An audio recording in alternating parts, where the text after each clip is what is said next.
Today, I was deeply moved by a psalm from the book of Psalms written by the sons of Korah. It's Psalm 42 to 1:3, a passage many of us know well. It says, "As the deer pants for streams of water, so my soul pants for you, my God. My soul thirsts for God, for the living God. When can I go and meet with God?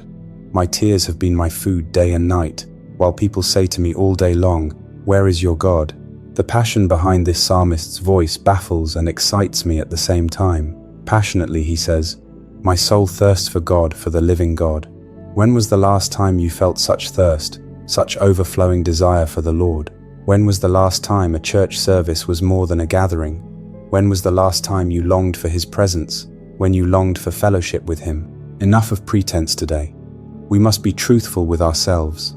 We must be able to gauge the very depth of our burning desire for Him. Only then can we grow into deeper hunger for Him.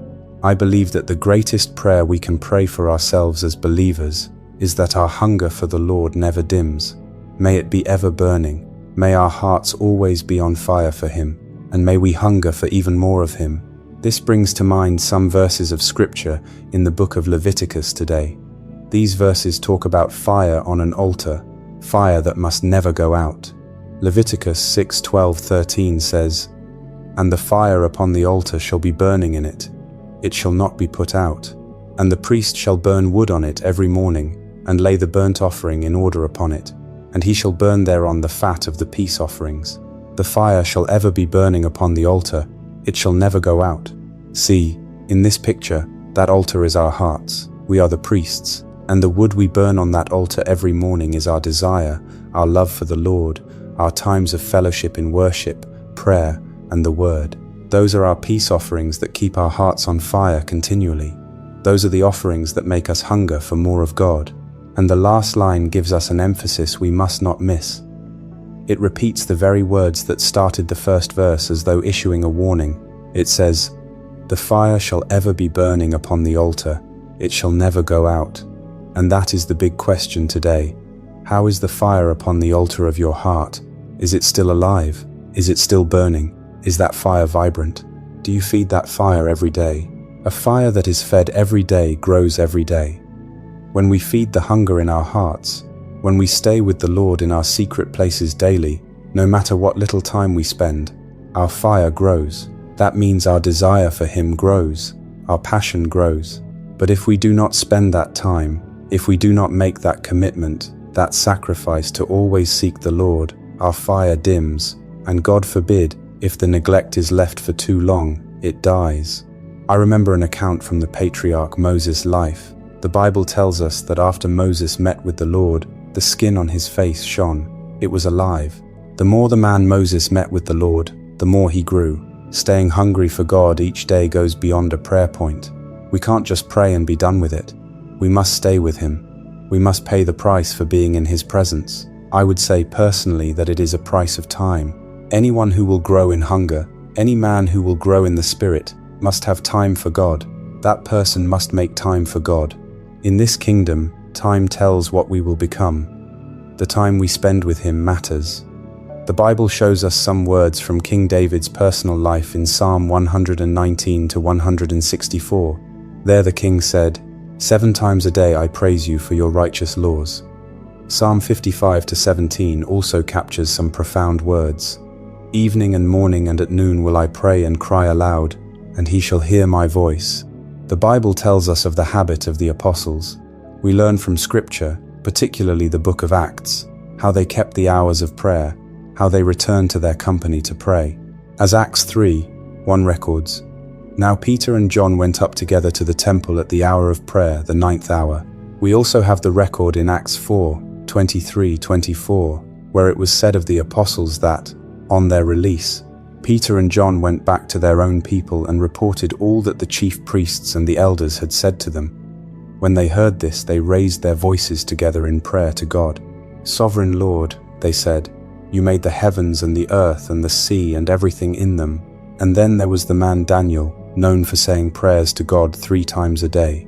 Daniel 6:10 says, "Daniel always prayed to God 3 times every day. 3 times every day, he bowed down on his knees to pray and praise God." Examples abound in Scripture. examples of men and women devoted to feeding their altars, men and women devoted to making time for the Lord, hungry men and women. There is no argument for our inability to make time to stoke our fires.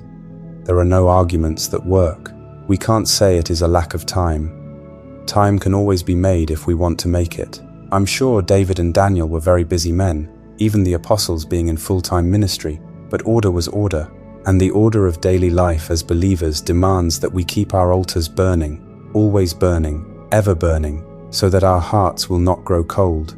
And there are several hearts growing cold right now, hearts that the Lord is reaching out to, hearts that the Lord is calling back to relight their fires, hearts the Lord is calling out to for a return back to their secret place, back to their place of fellowship. Priests, we must burn wood on our altars. We must sustain our hunger, and we must grow hungrier still, because it is truly the hungry that are filled. Matthew 5-6 says, "Blessed are those who hunger and thirst for righteousness, for they will be filled." If you know you are in that place today where you can't really tell where your hunger is, maybe you haven't even felt any kind of hunger for God or for the things of God for the longest time. Maybe you have completely been inconsistent in your place of fellowship. Maybe you have not been able to make time for the Lord. This prayer call today is a call to you. It's a call for you to return back to that secret place, a call for you to return back to His presence. If you are ready to answer that call today, then I ask that you join me here right now, and let's say this prayer in faith. Heavenly Father, I realize I haven't really looked at my spiritual life for some time, but now I see myself clearly. I see where I am and how far I've drifted. I notice how I've let other things take the place that belongs to you. Your word has opened my eyes, and I can't pretend everything is fine anymore. I can't ignore the quiet coldness that's been growing in my heart. Lord, I remember when I was full of life. I used to feel passion for you. My heart was hungry for you. My soul longed for your presence, and I wanted to spend time with you. Being close to you was never a burden. Prayer came naturally, and your word felt close. Worship came from deep desire. But today, Lord, I realize I haven't felt these things in a long time. I can't remember the last time I truly prayed with all my heart. I can't remember when I last sat with your word and let it shape me, feed me, correct me, and give me strength. I can't remember the last time I worshipped you with my whole heart. I can't remember the last time I praised you without feeling distracted. It feels like I've let everything else take over, and my walk with you has grown weak. Lord, today I find myself making excuses. I have reasons I could give you. I could say I am tired, that life has been hard, or that my mind is crowded with worries. Many things have needed my attention.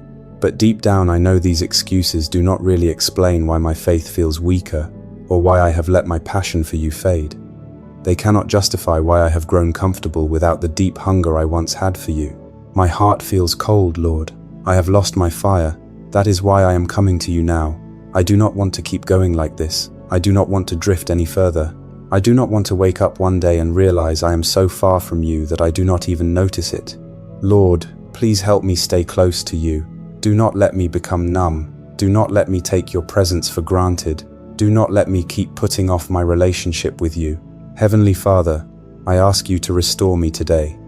I'm not sure how much my passion has faded, but I know it is low. I do not know how long I have been drifting, but I know I need to come back. Please help me find that fire again. Help me return to my quiet place with you. Bring me back to the time when your word excited me, when it made sense, and when reading the Bible filled my soul instead of feeling empty. Bring me back to the place where I finished reading and felt blessed, when my heart felt full. Bring me to the place where your voice was clear in Scripture, where conviction brought me closer to you, where correction felt loving. Lord, I do not want my relationship with your word to be dry. I do not want to read without understanding or hear without responding. I want my heart to be alive before you again. Help me return to prayer, to the place where prayer was truly a part of my daily life and joy. Bring me back to where I could speak honestly with you, pour out my heart, and sit quietly in your presence, knowing I was never alone. Restore me to the kind of prayer that shaped my days, strengthened my spirit, and kept my heart open to you.